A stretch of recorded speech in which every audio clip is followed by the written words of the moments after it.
สบายดีมื้อนี้แอดเองก็มีเรื่องที่จะมาเล่าให้ทุกคนฟังเรื่องของมื้อนี้ที่แอดจะมาเล่าให้ทุกคนฟังเนาะมีชื่อเรื่องว่าเคลื่อนย้ายศพเรื่องนี้เป็นเรื่องของน้าสาวคนหนึ่งเนาะที่ว่าเพิ่นมีลูกชายแต่ว่าลูกเพิ่นก็ได้เสียชีวิตในตอนที่ว่าไปเที่ยวกับหมู่ที่ว่าได้ไปเที่ยวกับหมู่อยู่ต่างแขวงเนาะอยู่เหนือแล้วก็ตอนกลับมาก็เกิดอุบัติเหตุก็คือ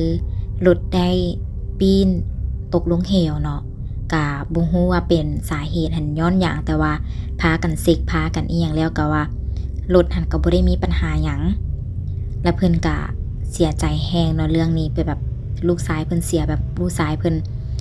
ก็มีได้คนเดียวเองแล้วเพิ่นก็เสียลูกชายคนนี้ไปเพิ่นก็เสียใจแฮงเนาะแล้วตอนที่ว่าเคลื่อนย้ายศพเนาะก็มีเรื่องราวแบบแปลกๆเกิดขึ้นหลายน้าสาวคนนี้เนาะมีชื่อว่าน้าเตยเนาะน้าเตยเพิ่นก็ได้เล่าเนาะว่าปกตินี่เพิ่นก็บ่ได้ให้ลูกของเพิ่นหัน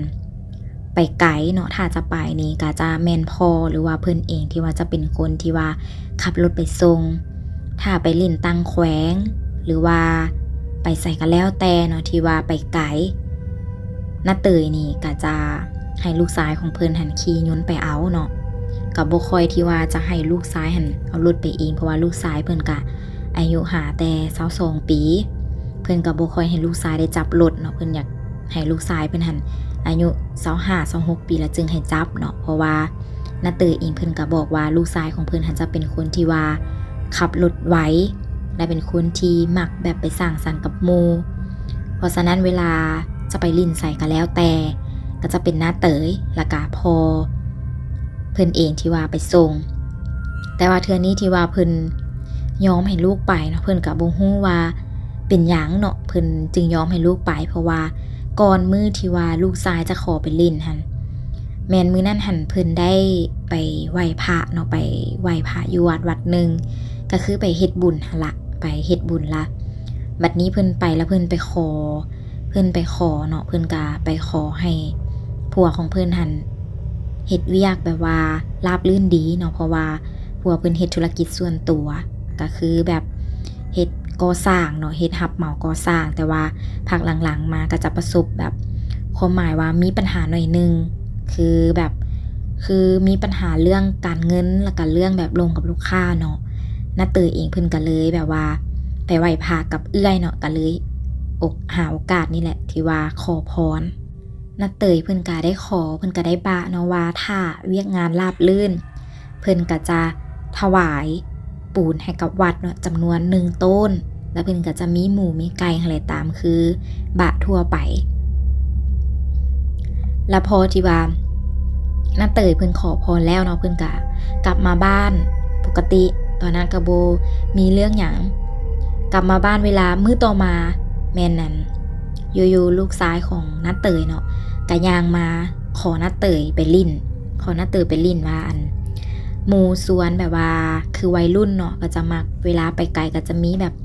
ตั้งแคมป์หรือว่าแบบไปลิ้นอะไรไปลิ้นทั่วไปนี่แหละคือนัดกันไปลิ้นตามภาษาวัยรุ่นตอนนั้นน้าเตยเพิ่นก็แบบบ่อยากให้ลูกไปแต่ว่าจะมีหมู่คนนึงที่ว่าน้าเตยเพิ่นหันไว้ใจได้เนาะก็คือมีหมู่คนนึงหั่นแหละที่ว่าน้าเตยเพิ่นไว้ใจได้เพราะว่าลูกชายของน้าเตยก็บอกกับน้าเตยว่ามีหมู่คนนี้ไปนำแล้วก็หมู่คนนี้จะเป็นคนขับเนาะที่ว่าบ่แม่นคนอื่นขับแล้วด้วยความที่ว่าน้าเตยเพิ่นเคยเจอหมู่คนนี้ของลูกชายแล้วก็เพิ่นก็ฮู้ว่าหมู่คนนี้เป็นคนที่ว่าขับรถระวังหรือว่าแบบบ่เคยมีเรื่องเสียหายหรือว่าอีหยังสินะคือความหมายก็คือไว้ใจเพิ่นก็เลยน้าเตยก็เลยอนุญาตให้ลูกชายหันไปได้แต่ว่าด้วยความที่ว่าแบบในใจเนาะเป็นห่วงลูกน้าเตยก็บ่อยากให้ไปดอกแต่ว่าแบบมีหมู่คนนี้ไปน้าเตยเพิ่นก็เลยโอเคให้ลูกหันไปได้มื้อที่ว่าจะออกเดินทางน้าเตยเพิ่นก็ได้บอกให้ลูกชายหันมาไหว้พระอยู่ห้องพระก่อนเนาะแล้วจึงออกเดินทางด้วยความที่ว่าแบบลูกชายเพิ่นอยากไปแฮงเพิ่นก็มาไหว้พระตามที่แม่บอกแล้วก็กอดลาพ่อลาแม่แล้วลูกก็บอกว่าลูกฮักแม่หลายเด้อฮักพ่อหลายเด้อแล้วแบบค คือปกติเนาะลูกชายของน้าเตยเองจะบ่ค่อยบอกฮักพ่อฮักแม่แนวนี้หั่นน่ะแล้วน้าเตยเพิ่นก็ปล่อยให้ลูกชายไปแล้วก็ใจฮ้อนแบบฮ้อนใจหั่นแหละตอนไปก็พอดีไปฮอดเนาะลูกชายก็ได้โทรมาหาน้าเตย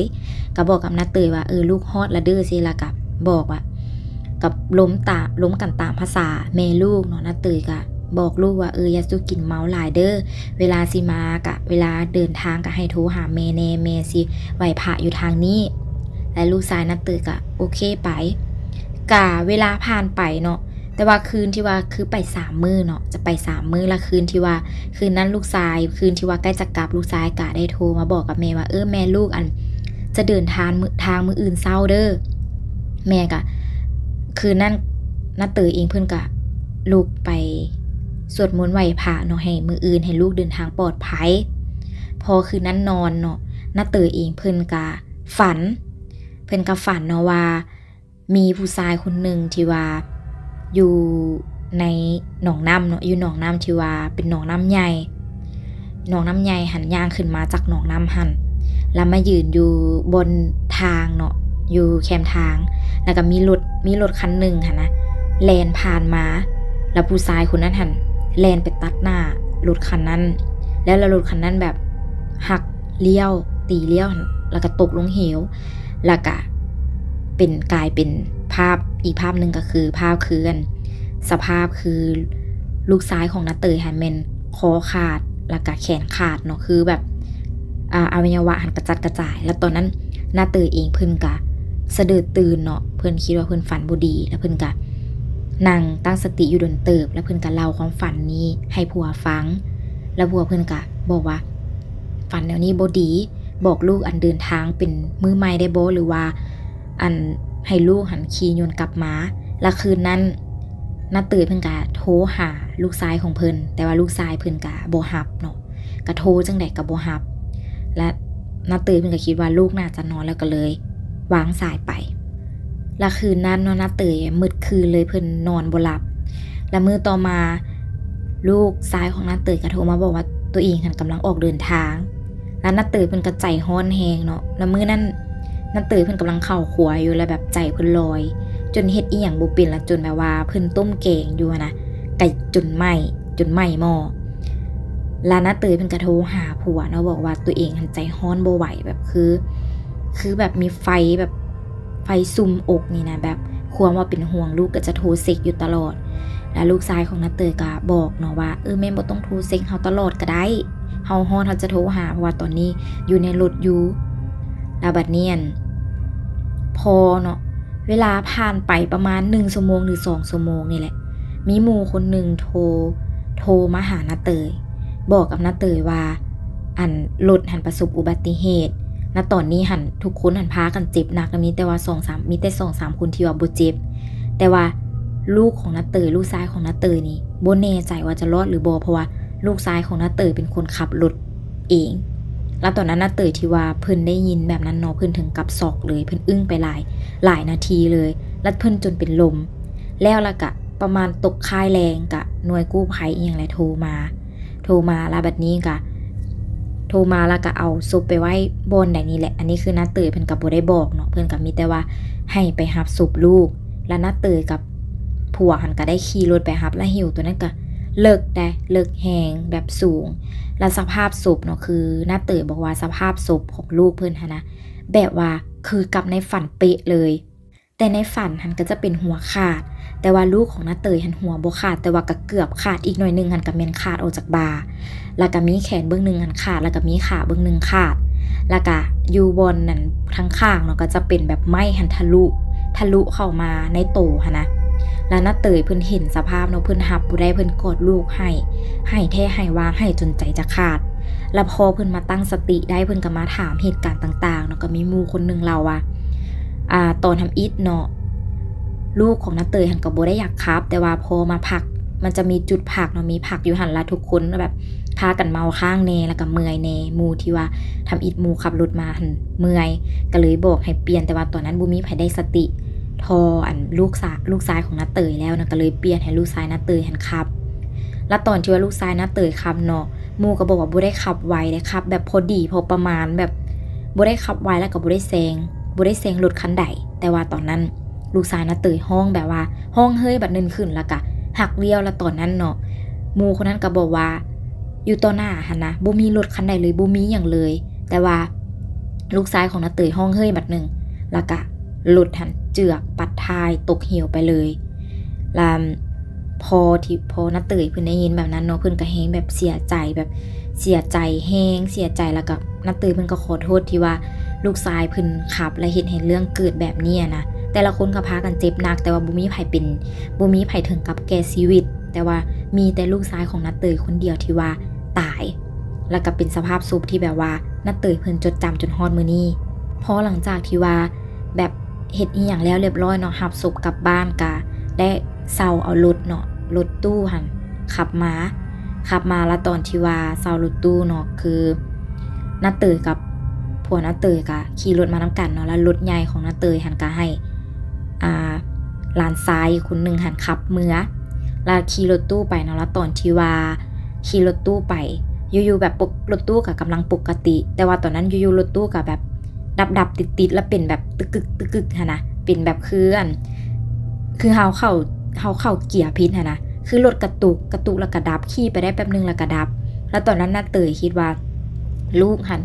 น่าจะห่วงหรือว่าน่าจะอยากมาน้ำหรือว่ายังพันได้มาน้ำนาเตยเพิ่นก็ลงไปเนาะลงไปแล้วเพิ่นก็ไต่ทูแล้วเพิ่นก็เอาวิญญาณของลูกหันขึ้นรถไปน้ำแต่ว่า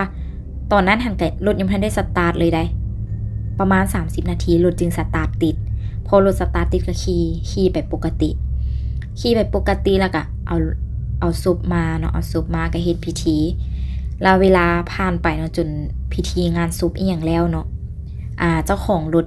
ตู้หั่นน่ะก็ได้โทรมาหานาเตยหั่นแหละว่าบอกกับนาเตยว่าอันรถเฮาสิเฮ็ดจังได๋เพราะว่ารถบ่เคยแบบมีปัญหาหยังได้อยู่ๆขี่ไปเนาะอยู่ๆก็ไปต่ำเอารถกับเจ้าแล้วบัดนี้ต่ำหันกับคนขับรถก็ว่าฮู้ดีได้ว่าตัวเองหันเบรกแล้วตัวเองหันพยายามหักเลี้ยวแล้วตัวเองพยายามแบบบ่ให้ตามแล้วตัวเองฮู้ว่า